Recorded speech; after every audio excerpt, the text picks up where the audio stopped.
Itinanghal na kampyon ang grupong Apes of Santa Cruz sa Balikpatik Battle of Ati-Atihan Bands na ginanap sa Kalibo Pastrana Park nitong araw ng Martes, Enero 16. Nag-uwi ang naturang grupo ng 50,000 pesos na cash prize habang nasa ikalawang pwesto naman ang dating champion na Aklanon Troopers na nakapag-uwi ng 40,000 pesos na premyo. Nakuha naman ng grupong Kamatoran ang ikatlong pwesto at nakapag-uwi ng 30,000 pesos na cash prize.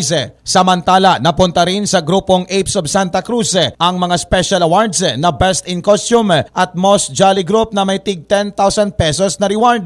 Ang Balikpatik Battle of Ati-Atihan Bands ay isa lamang sa mga aktibidad na kaparte ng week-long celebration ng Ati-Atihan Festival 2024. Balita Regional mula dito sa probinsya ng Aklan.